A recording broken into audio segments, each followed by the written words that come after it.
अस्सलाम वालेकुम नाजरीन, आप देख रहे हैं programme power politics with Adil Abbasi. सियासी और कानूनी मैदान में आज अहम पेशरफ्त हुई है। इस्लामाबाद की सेशन अदालत ने इमरान खान को दरख्वास्त मुस्तरद करते हुए गिरफ्तारी के वारंट बरकरार रखने का फैसला किया है।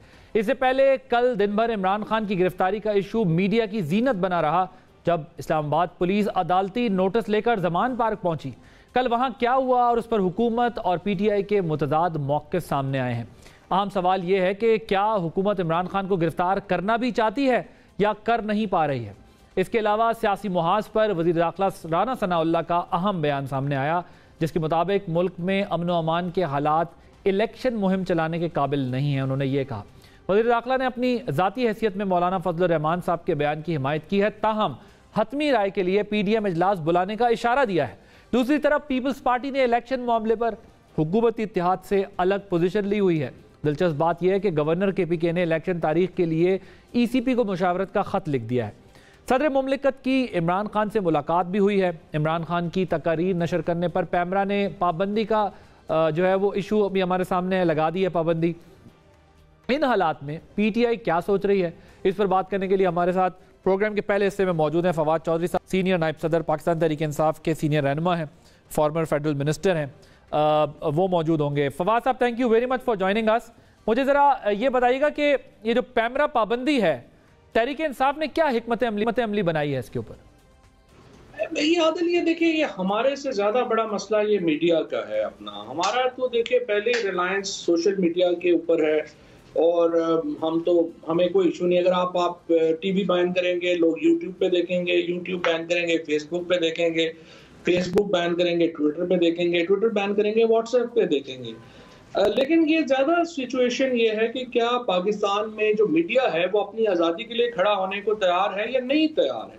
अब तक पाकिस्तानी मीडिया ने अपनी आज़ादियों के लिए तो खास कभी रिजिस्ट किया नहीं है और लेट्स सी कि इसके ऊपर Pakistani media, specially electronic media जो है वो खड़ा होता है या नहीं। एमेंट का मैं देख रहा था, उन्होंने एक पावरफुल स्टेटमेंट दी है, लेकिन क्या वो अदालतों में जाते हैं? क्योंकि देखिए ना, आज इमरान खान बैन हुए हैं, कल जो है वो और बैन हो जाएगा। फिर लोग तो इमरान खान को देखने के लिए TV देखते हैं। अगर आप बंद कर देंगे, लोग TV पहले ही नहीं देखना छोड़ चुके हैं और नहीं देखेंगे। सो समथिंग, तो इसका मतलब आप लोग इस पाबंदी के खिलाफ जो है वो ना जो है वो कोई खास एफर्ट करेंगे और ना ही लबो लहजे में कोई तब्दीली आएगी। इमरान खान साहब इसी टोन में, इसी स्टाइल से बात करते रहेंगे आगे भी, चाहे वो किसी और फोरम के जरिए करें?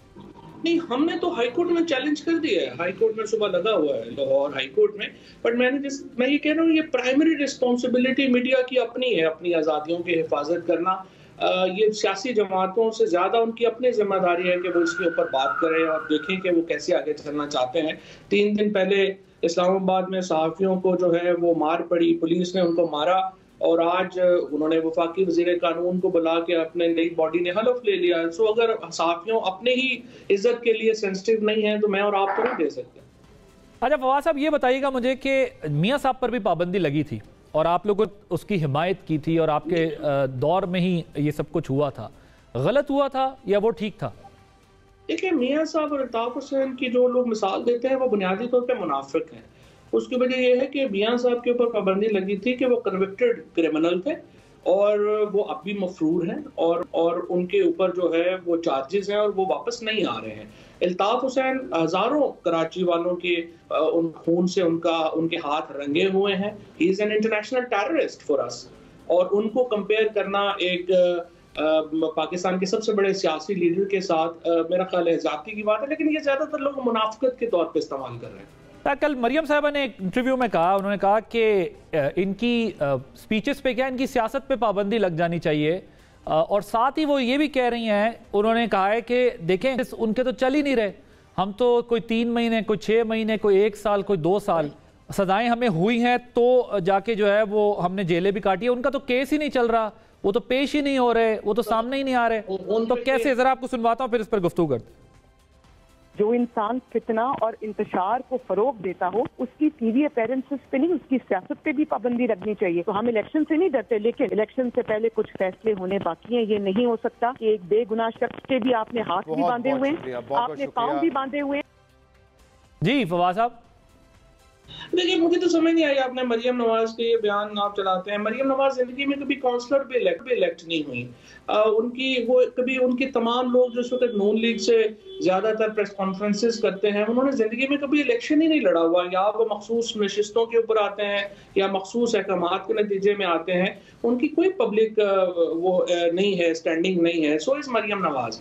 और दूसरी बात, जहां तक केसेस चलने का ताल्लुक है, आप क्या केस चलाए? इमरान खान के ऊपर केस है कि जब मदीना में ये लोग गए और इनके ऊपर लोगों ने चोर चोर के नारे लगाए, तो उसके ऊपर हमारे ऊपर तौहीन मजहब के केसेस बन गए। उसके बाद इमरान खान के ऊपर 25 लोगों ने मुजाहरा किया इलेक्शन कमीशन के बाहर, जिसमें गमला नहीं टूटा। आपने, जहां इमरान खान मौजूद ही नहीं थे, एंटी टेररिज्म का केस बन गया।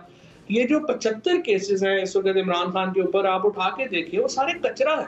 उनमें कोई एक भी सब्सटेंटिव केस नहीं है। और जबरदस्ती के मुकदमे वो कैसे चलें?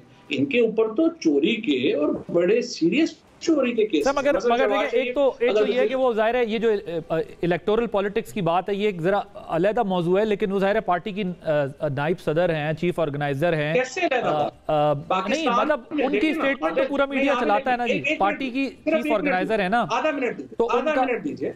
जी आधा मिनट दीजिए। क्या किसी डेमोक्रेटिक पार्टी में, ये दोनों क्या पार्टीज हैं? एक में वसीयत से चेयरमैन बन गया है, दूसरे में वहां से लंदन से हुक्म आ गया और वो चीफ ऑर्गेनाइजर बन गई है। इनकी कंट्रीब्यूशन क्या है? जिंदगी में इन्होंने 1 रुपया कभी खुद नहीं कमाया। जिंदगी में कभी इन्होंने काउंसलर का इलेक्शन नहीं लड़ा। ये पॉलिटिकल पोजीशन है ना आप लोगों की, ये आप लोगों की पॉलिटिकल पोजीशन है, उनके खिलाफ, उनकी आपके खिलाफ है ना। मेरा सवाल आपसे ये है। नहीं, मेरी पोजीशन को आप गोली मारे। मैं तो मुखालफत कर रहा हूँ जी, मैं तो मुखालफत बराए मुखालफत कर रहा हूँ। मुझे आप बता दीजिए, क्या किसी जमहूरियत को भी छोड़ दीजिए, क्या किसी सूडो जमहूरी पार्टीज में या ममालिक में ये हो सकता है जो पाकिस्तान में हो रहा है? और जिस तरीके से आप जो भी है, ये हमारी डेमोक्रेसी का एक इशू तो बहरहाल है कि पार्टीज के अंदर डेमोक्रेसी नहीं है और एक ही लीडरशिप जो है वही पार्टी के अंदर या फैमिली सब कुछ होती है।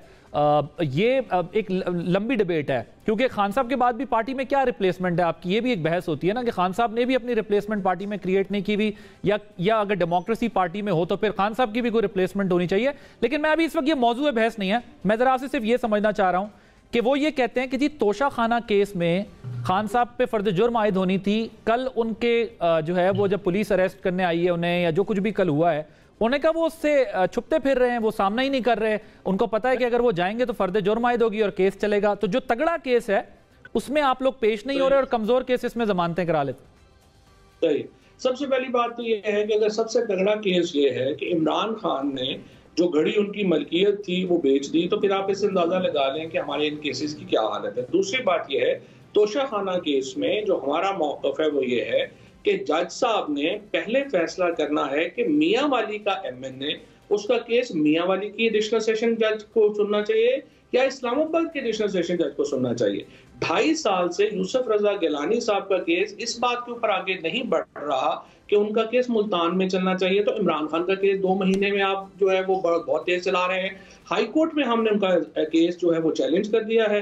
हाई कोर्ट को हम यही कह रहे हैं कि जनाब ये समनिंग जो होती है प्रोसेस के तहत होती है।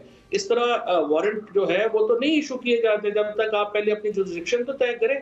सबसे पहले आप ये तो तय करें कि केस आप सुन भी सकते हैं या नहीं सुन सकते, और हाई कोर्ट के फैसला आएगा, उसके बाद जाहिर है हम सुप्रीम कोर्ट भी जा सकते हैं, उसके बाद जो है वो इसका फैसला हो जाएगा। अच्छा, कल सेशन अदालत ने जो वारंट बरकरार रखे हैं, कल की डेडलाइन है, खान साहब पेश होंगे कल? मैंने यही आपको बताया है कि ये फैसला हाई कोर्ट में चैलेंज हो चुका है। अच्छा, तो जब तक वहां से फैसला नहीं आएगा तब तक पेश नहीं हो? जी जाहिर। ठीक है। अच्छा फवाद साहब, ये हुआ क्या था कल? शिबली साहब ने कहा, वो जो लिख के दिया, ये क्या हुआ है कि खान साहब जमान पार्क में अवेलेबल नहीं? मेरा ख्याल है ज्यादातर लोगों को अंग्रेजी की समझ नहीं आई।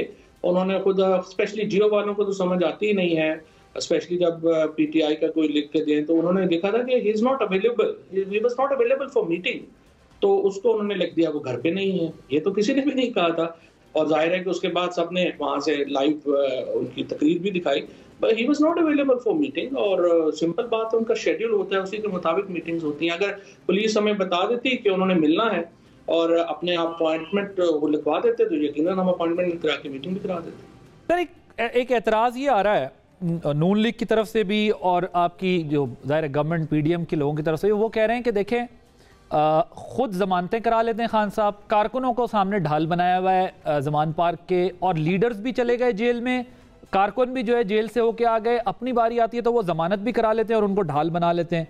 How would you respond to that? देखिए, बात यह है कि ये तो लोगों की मोहब्बत है, ये किसी किसी को मुयस्सर आती है। नवाज शरीफ ने क्या कोशिश नहीं कर ली कि लोग उनके लिए निकले, और जिस तरह ख्वाजा आसिफ साहब ने कहा वो हॉस्पिटल में थे, 100 लोग भी उनके लिए नहीं निकलते। फिर ये तो लोगों की एक मोहब्बत है जो इस वक्त है, और लोग और बात में लोग निकलते नहीं हैं जब तक उनको पता ना हो कि लीडर उनके लिए क्या हैसियत रखता है। इमरान खान ने लोगों के लिए गोलियां खाई हैं, इमरान खान ने 10 महीने से 75 केसेस अपने ऊपर करवाए हैं।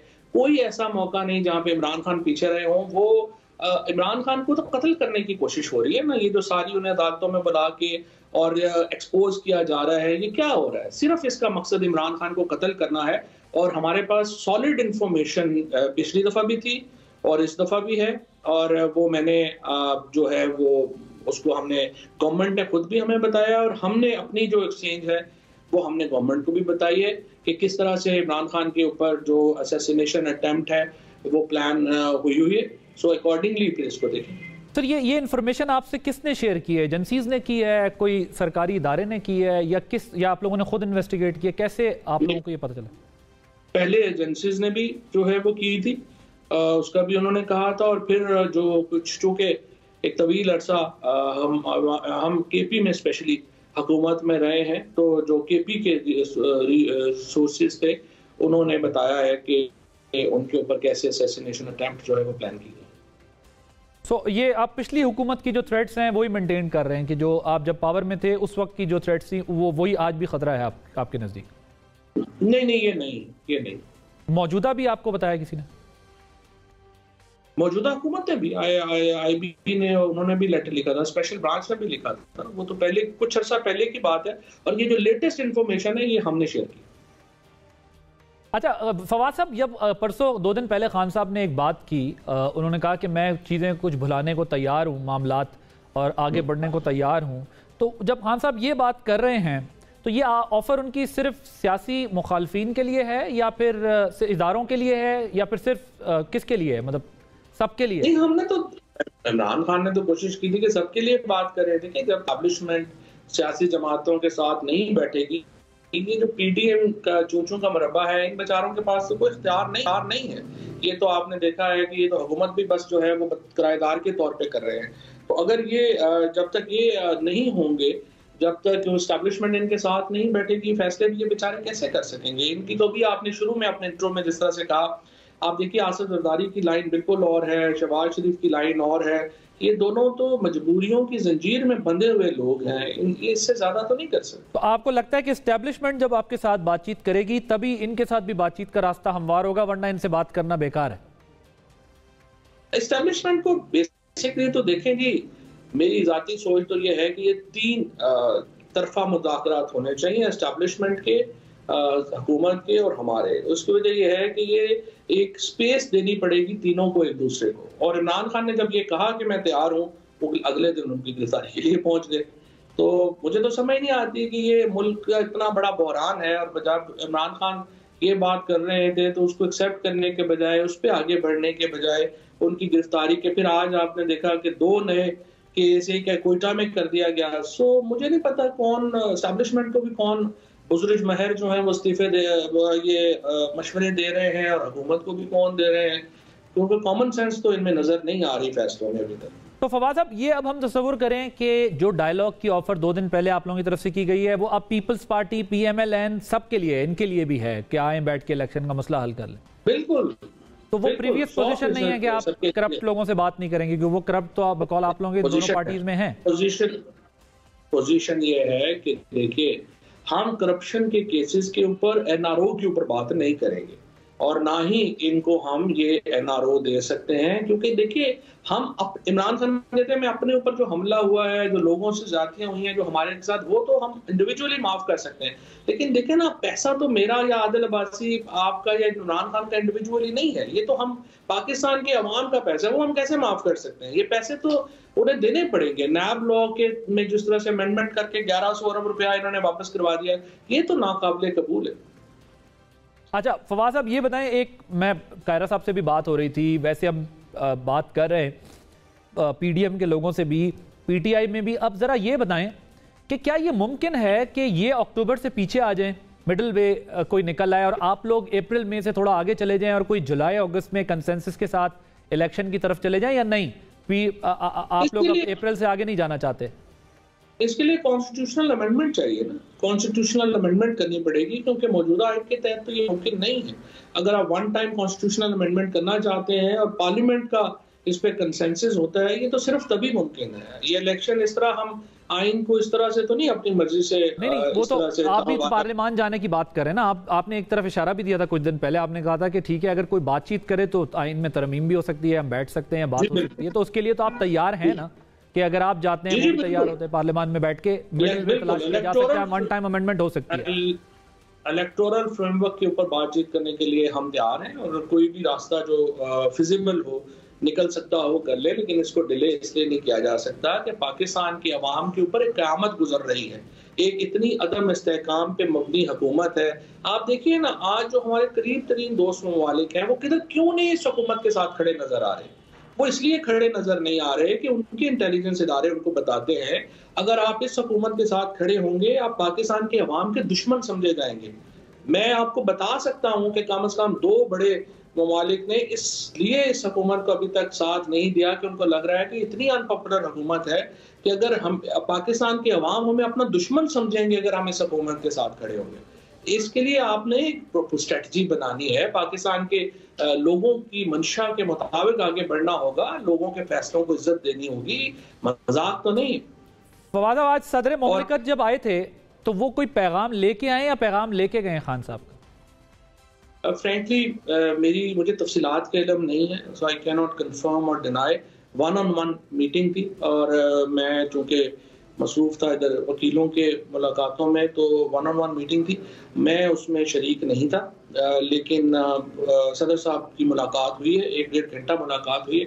लेकिन बहरहाल इसका कोई हल तो निकालना पड़ेगा ना। आप देखिए ना, ये फैसल फारूकी साहब जैसे जो बड़े वकील हैं वो कह रहे हैं कि 90 के बाद 91 दिन में ये सारा जो सेटअप है KP का और पंजाब का, ये अनकॉन्स्टिट्यूशनल हो जाएगा। और दोनों तो आप ये कह रहे हैं कि वन टाइम अमेंडमेंट करके जुलाई तक मामला अगर दोनों तरफ से कंसेंसस हो जाए तो जा सकता है, बातचीत हो सकती है अगर दोनों साइडें चाहें? मुझे नहीं पता कि जुलाई तक जा सकता है या नहीं जा सकता है। मैंने आपसे अर्ज किया कि पाकिस्तान पे तो हर दिन क़यामत का गुजर रहा है, और अगर ये नहीं होता तो फिर ये मुश्किल हो जाएगा, और ये अभी सेटअप तो अनकॉन्स्टिट्यूशनल हो जाएगा। और ये तमाम मेंबर जो इस वक्त कैबिनेट में है, इनको भी सोचना होगा कि जब ये 90 दिन पूरे हो जाएंगे या 30 अप्रैल के बाद, तो फिर इनकी कॉन्स्टिट्यूशनल पोजीशन क्या होगी?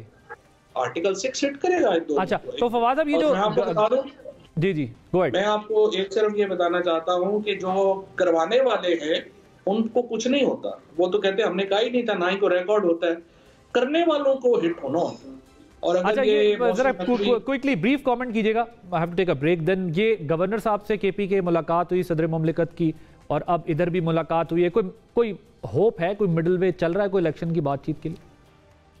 अभी तक तो मुझे नहीं लगता। अभी तक तो मुझे लगता है कि they want to carry on, ये लंबा करना चाहते हैं और कर नहीं सकेंगे। और अगर ये लंबा करेंगे तो अपने आप को आर्टिकल 6 के ज़मरे में लाना लाएंगे। ठीक है, thank you so much. Fawad Chaudhry साहब ताफ के सीनियर रहनुमा हमारे साथ मौजूद थे। एक ब्रेक लेंगे, ब्रेक के बाद जब वापस आएंगे तो हमारे साथ कमर जमान कायरा साहब, पाकिस्तान पीपल्स पार्टी के रहनुमा और मुशीर हैं वज़ीर आज़म के, और उसके बाद जावेद लतीफ़ साहब पाकिस्तान मुस्लिम लीग नवाज से, वो हमारे साथ मौजूद होंगे। ज़रा गवर्नमेंट का मौक़िफ़ भी जानेंगे आफ्टर दिस ब्रेक।